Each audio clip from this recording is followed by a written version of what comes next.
Hello students, कैसे हो सब। आज हम आपके लिए लेकर आए हैं एक बहुत ही जबरदस्त और प्रेरणादायक कविता, song of the open road. अब देखो, ये कोई साधारण कविता नहीं है, बल्कि इसमें जिंदगी की सच्चाई, आजादी का मतलब और खुद को जानने का तरीका छुपा है।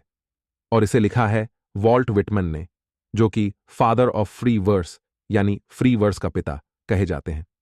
तो अगर आप अब तक हमारी वीडियो देखते हैं लेकिन लाइक, शेयर और सब्सक्राइब नहीं करते हो, तो भाई अब वक्त आ गया है कि एकदम खुले दिल से हमें सपोर्ट करो। चलो, अब बिना किसी ब्रेक के सीधा कविता के पहले हिस्से में डुबकी लगाते हैं। Poem lines. Afoot and light hearted. I take to the open road, healthy free, the world before me, the long brown path before me, leading wherever I choose. Line 1। Afoot and light hearted I take to the open road. अब यहां Walt Whitman कह रहे हैं कि वो खुले रास्ते पर चलने को तैयार हैं। अफुट का मतलब है पैदल चलना, यानी अब वो किसी गाड़ी या सुविधा का सहारा नहीं लेंगे। लाइट हार्टेड मतलब है खुशी और सुकून के साथ। इस लाइन में हमें एक आजादी और आत्मविश्वास की भावना मिलती है। सोचो, जब हम कहीं पैदल जाते हैं तो हमें सब कुछ करीब से देखने का मौका मिलता है।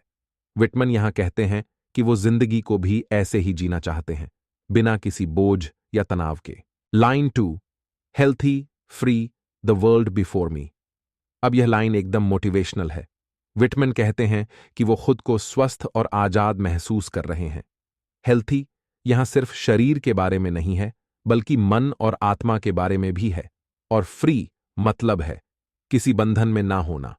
इसका मतलब है कि जब हम अपनी जिंदगी की यात्रा शुरू करते हैं तो हमें अंदर से आजाद और ताजा महसूस करना चाहिए। जिंदगी का असली मजा तभी आता है जब आप खुद को हर बंधन से मुक्त कर पाते हैं। Line 3। The long brown path before me, leading wherever I choose. यहां विटमैन एक लंबे भूरे रास्ते की बात कर रहे हैं। ब्राउन पाथ सड़क का प्रतीक है। ये वही रास्ता है जो आपको नए अवसरों और अनुभवों की ओर ले जाता है। वहीं जहां मैं चुनता हूं का मतलब है ये रास्ता आपको अपनी मर्जी से आगे बढ़ने का मौका देता है। अब सोचो, ये लाइन हमें क्या सिखाती है। ये बताती है कि जिंदगी में हर कोई अपनी राह खुद चुन सकता है। हमें कोई मजबूर नहीं कर सकता कि हम किस दिशा में जाएं। इस हिस्से में विटमैन अपनी आजादी की बात करते हैं।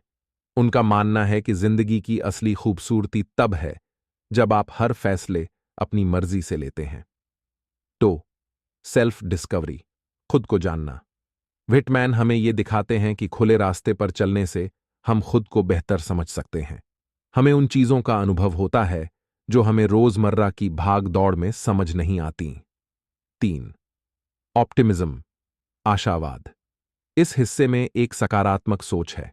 यह बताता है कि हर रास्ता आपको नई शुरुआत और बेहतर अनुभव की ओर ले जा सकता है। वॉल्ट विटमैन का कहना है कि जिंदगी को एक खुले रास्ते की तरह देखना चाहिए। यह रास्ता आपको नए मौके देता है। यह आपको हर बाधा से आगे बढ़ने का साहस देता है। और सबसे बड़ी बात, यह आपको अपनी पहचान और अपने सपनों को पूरा करने का मौका देता है। स्टूडेंट्स, अब सोचो, इस कविता को अगर हम आज के जीवन से जोड़े तो क्या समझ आता है। हर इंसान अपने करियर, रिश्ते या किसी भी सफर में एक खुला रास्ता चाहता है। लेकिन रास्ता चुनने की आजादी तभी होती है जब आप डर और संकोच छोड़ दें। चाहे आप पढ़ाई कर रहे हों या अपने करियर की प्लानिंग, आपको हमेशा खुले दिमाग से फैसले लेने चाहिए। चलो, अब थोड़ा मजेदार बनाते हैं। आप सब सोचिए, अगर आपको एक ओपन रोड मिल जाए तो आप किस दिशा में जाना चाहेंगे और क्यों? कमेंट में लिखकर बताओ। सबसे अच्छे जवाब वाले को हम अगले वीडियो में जरूर मेंशन करेंगे। क्या आप जानते हैं, वॉल्ट विटमैन ने लीव्स ऑफ ग्रास को खुद पब्लिश किया था, क्योंकि कोई पब्लिशर इसे छापने के लिए तैयार नहीं था। और आज यह सबसे महान काव्य संग्रहों में से एक माना जाता है। तो दोस्तों, song of the open road का यह पहला हिस्सा हमें सिखाता है, जिंदगी एक खुली सड़क है जहां हमें अपने फैसले खुद लेने चाहिए। हमें हर कदम खुशी और सुकून के साथ उठाना चाहिए। और सबसे जरूरी, हमें अपनी यात्रा का आनंद लेना चाहिए, न कि सिर्फ मंजिल पर ध्यान देना चाहिए। तो दोस्तों, अगर आपको ये वीडियो पसंद आई हो तो जल्दी से लाइक, शेयर और सब्सक्राइब कर दो। और कमेंट में बताओ, आपकी जिंदगी का ओपन रोड कौन सा है। अगले वीडियो में हम इस कविता के अगले हिस्से को डिटेल में समझेंगे। तब तक के लिए चलते रहिए, बढ़ते रहिए और खुद को जानने की कोशिश करते रहिए।